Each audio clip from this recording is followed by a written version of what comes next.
Goeiemôre. Jy luister na oordenking 80 in die reeks Kopskuif en die tema vanoggend is neurologiese snelweë. Hou gisteroggend se oordenking in gedagte. Hoekom sou dit wees dat die studente wat opdrag ontvang het om baie foto's te neem, beter kwaliteit foto's geneem het as die studente wat opdrag gekry het om die teorie van fotografie te bestudeer en slegs een briljante foto te moes neem? Die geheim hiervan lê opgesluit in die manier hoe ons brein funksioneer. Neurowetenskaplikes verwys na 'n proses bekend as langtermyn potensiaalontsluiting, waarby die verbindings tussen neurone in die brein versterk word deur die patrone van gebruik. Met elke herhaling van 'n aktiwiteit word die neurologiese bane versterk. Die verskynsel staan as Hebb se wet bekend. Die persoon wat dit reeds in 1949 beskryf het. Neurons that fire together, wire together. Ek sê dit weer. Neurons that fire together, wire together. Wat dus begin as 'n voetpaadjie waarlangs neurone hardloop, word breër en breër weë wat uiteindelik snelweë word vir neurone. Ek het die eerste keer met Hebb se wet te doen gekry in berading.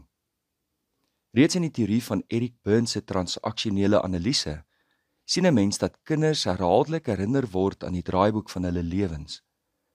As jy dieselfde boodskap daagliks hoor soos jy is nie goed genoeg nie, mooi genoeg nie, slim genoeg nie, belangrik genoeg nie, waardevol genoeg nie, vestig dit die neurologiese snelweë waarby kinders se brein outomaties reageer vanuit daardie draaiboek. If neurons fire together, they wire together.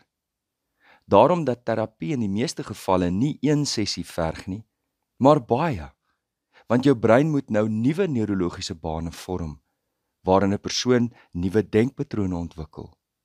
Patrone wat nou begin stel, ek is goed genoeg, ek is mooi genoeg, slim genoeg, belangrik, waardevol. 'n Nuwe gewoonte, wat denkpatrone en ons vaardighede insluit, neem tyd om te vestig. Maar wees versigtig om te dink dat tyd die enigste faktor is.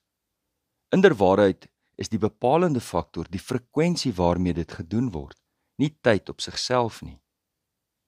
Oor tyd heen, volgens die gereeldheid waarmee jy 'n nuwe gewoonte inoefen, word jou brein gevorm.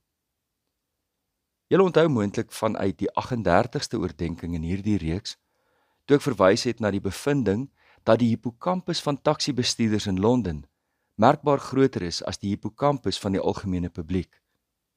Die rede daarvoor is dat hul gebruik van die brein se ruimtelike vermoë deur herhaling veroorsaak dat die hippocampus veel meer geaktiveer word.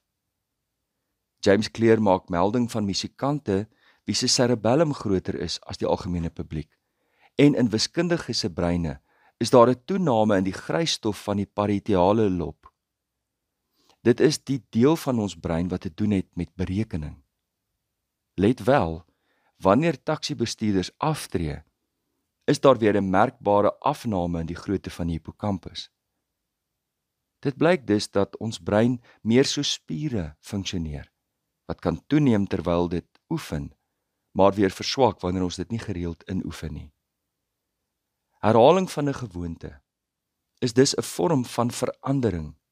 Daardie verandering veroorsaak mettertyd dat 'n aktiwiteit 'n gewoonte word, waarna ons brein uiteindelik soos 'n autopilot die aktiwiteit verrig.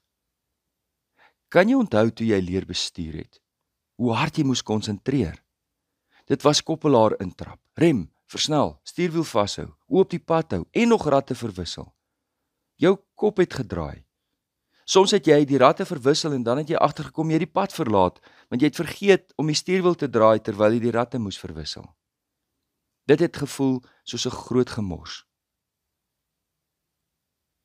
Nou stop jy voor jou huis, selfs wanneer jy deur spitsverkeer jou weg moes vind en jy wonder, hoe op dese aarde het ek hier gekom?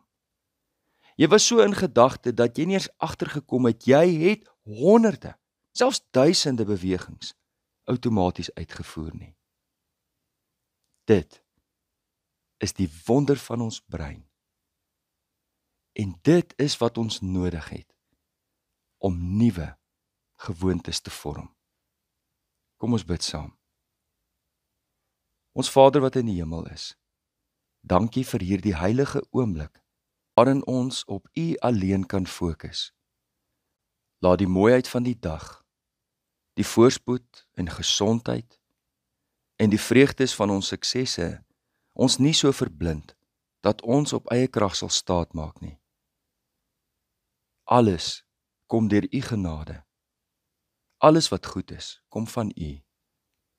Bewaar ons daarvan om U hulp te vra en dan oplossings deur te wil druk wat ons self verwag, om te vra vir uitkoms in openbare sake en dan ons private lewe vir U toe te maak.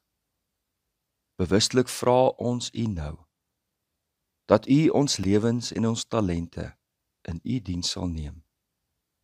In Jesus naam, amen. Liefde en 'n geseënde dag verder.